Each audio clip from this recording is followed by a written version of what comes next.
Welcome to another video from My Hematology.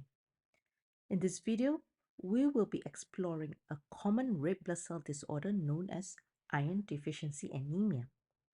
Iron deficiency anemia is categorized as a nutritional anemia as it is most frequently caused by the lack of iron intake in the diet.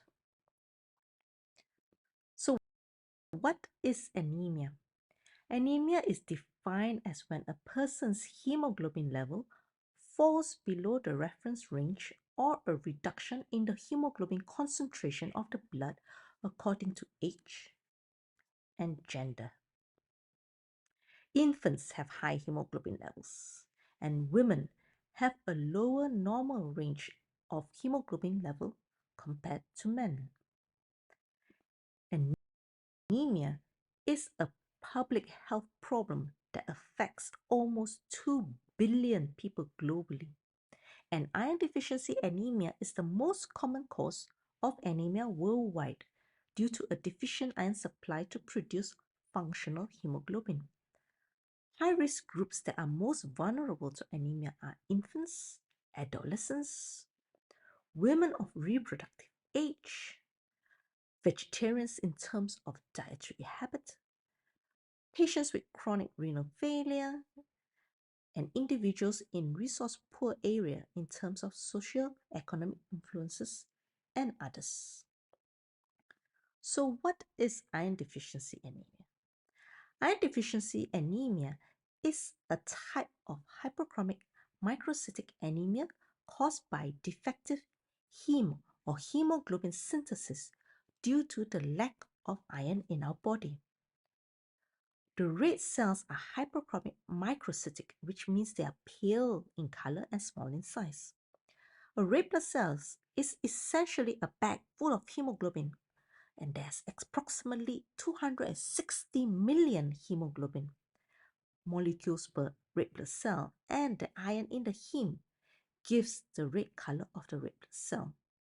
Thus, when both iron and hemoglobin are lacking, the red blood cell becomes hypochromic, pale in color, and macrocytic, which means small in size. Let's look at how iron is regulated in our body.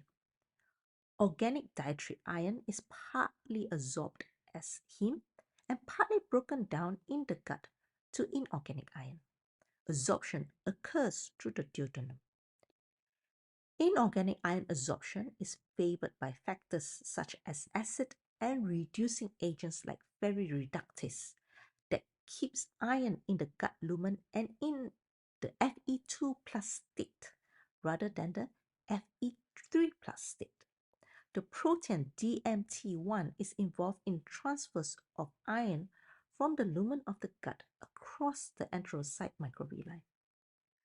The amount of iron absorbed is partly regulated according to the body's needs by changing the levels of DMT1 according to the iron status of the duodenal villus crypt enterocyte. Heme, on the other hand, is absorbed through a specific receptor, HCP1, exposed on the apical membrane of the duodenal enterocyte. Heme is then digested to release the iron. Ferroportin at the basolateral surface controls the exit of iron from the cell into the portal plasma. Hepcidin is also a major regulator by affecting ferroportin concentration. Low hepcidin levels in iron deficiency increase ferroportin levels and allows more iron to enter the portal plasma. Another enzyme, hepcidin, converts Fe2 plus to Fe3 plus at the basal surface prior to binding to transferrin. From our daily meal, the duodenum absorbs about 1 to 2 mg of dietary iron. It will then be carried by transferrin to be distributed into various compartments, mainly as functional iron, in which the iron is used to synthesize hemoglobin in the bone marrow. At the end of their life, red cells are broken down in the macrophages of the reticuloendothelial system, and the iron is released from the hemoglobin, enters the plasma, and is transported around the body in transference. Iron is also present in the muscle as myoglobin and in most cells of the body in iron containing enzymes. The remaining iron will be stored in the liver as ferritin and is readily released when there is cellular need. Apart from the iron cycle, approximately 1 to 2 milligram of iron is lost through slough mucosal cells, desquamation, menstruation, and other causes of blood loss. Iron homeostasis is well regulated to protect cells from iron mediated oxidative stress. Unfortunately, there is no physiological pathway for iron excretion from the human body. Therefore, to avoid detrimental effects, iron homeostasis involves the interaction of different types of iron binding proteins like iron storage protein, iron transport proteins, and function proteins so that iron is stored and transported in a safe state. What are the main causes of iron deficiency?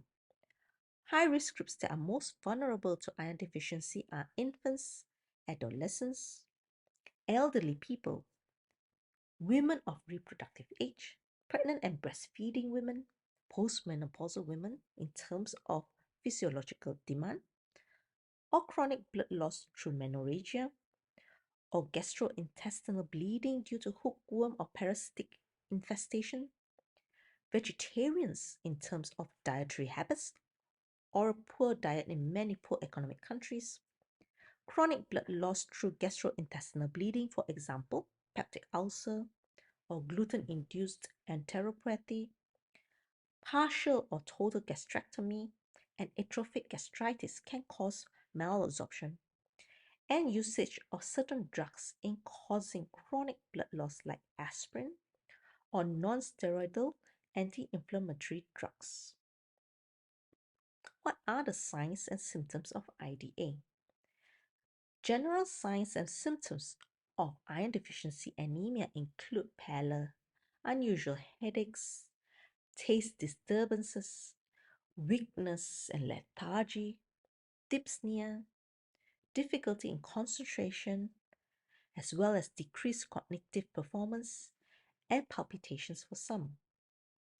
As the condition worsens, patients could present with more specific signs like angular stomatitis, colinica or spoon-shaped nails, painless glossitis, and dysphagia. What are the different stages of iron deficiency? Iron deficiency is a stage of iron insufficiency to maintain the normal physiological function of blood, brain, and muscle tissue. Iron deficiency is classified into three stages: iron depletion, iron deficiency and erythropoiesis, and iron deficiency anemia. Iron depletion is a condition with reduced iron storage, but the tissues are of adequate supply with iron to maintain the normal physiological function.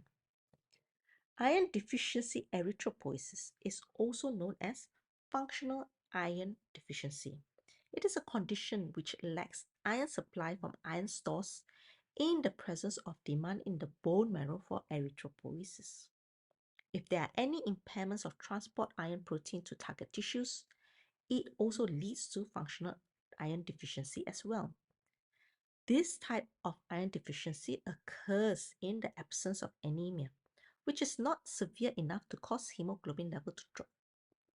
Finally, iron deficiency anemia is when the iron supply is lacking in storage as well as lack in transport and functional iron, which causes anemia and low hemoglobin level.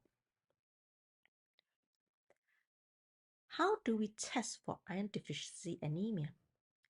General laboratory tests for iron deficiency anemia include a full blood count screen, which will show low hemoglobin level, low MCV and MCH levels in the red cell indices. The peripheral blood film reveals microcytic hypochromic anemia with pencil-shaped cells and sometimes target cells. The distortion of the red cell morphology is highly dependent on the severity of anemia in the patient. The full blood count and peripheral blood smear are mainly for the indications of hypochromic microcytic anemia. To get proper confirmation, further tests needs to be carried out. Initial iron deficiency is rarely diagnosed using bone marrow aspiration as the method is rather invasive. However, the intensive grading method of assessing marrow iron provides a precise iron status classification, especially using Pearl's Persian blue stain to stain presence of iron.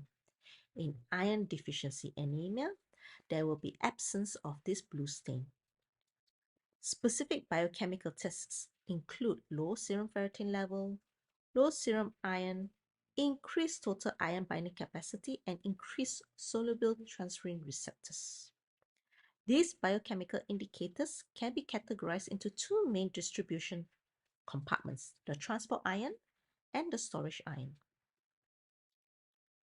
How do we treat iron deficiency anemia? For iron deficiency anemia, the underlying cause should be treated with an addition of oral or parenteral iron to correct the anemia and replenish iron stores. There should be changes in dietary lifestyle to increase iron intake. Parenteral iron is only given when there are high iron requirements, as in gastrointestinal bleeding, severe menorrhagia, chronic hemodialysis with erythropoietin therapy, and when oral iron is ineffective, for example, in atrophic gastritis or Crohn's disease. Transfusion of packed red cells is only indicated in emergency or urgent cases, for example, when a patient is in her third trimester of pregnancy. Before we wrap up, let's take a look again at the key points of iron deficiency anemia.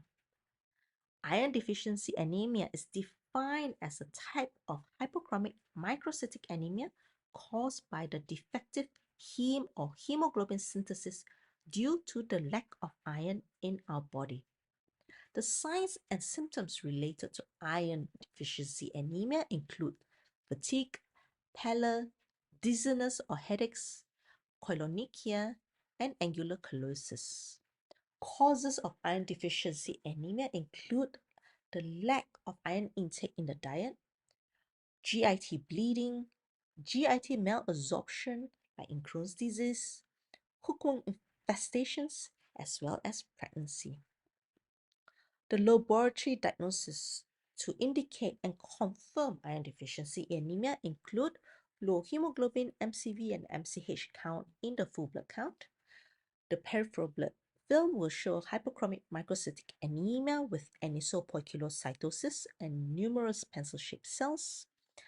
The bone marrow smear will show a negative Pearl's Persian blue stain, and serum biochemical tests will show low serum ferritin as well as low serum iron. The treatment and management of iron deficiency anemia include treating the underlying cause and a dietary change, which then indicates for more iron to be taken through meat or spinach, iron therapy for malabsorption, and packed red blood cell transfusion in severe cases. If you like this video, click like and subscribe for more videos, and thanks for watching.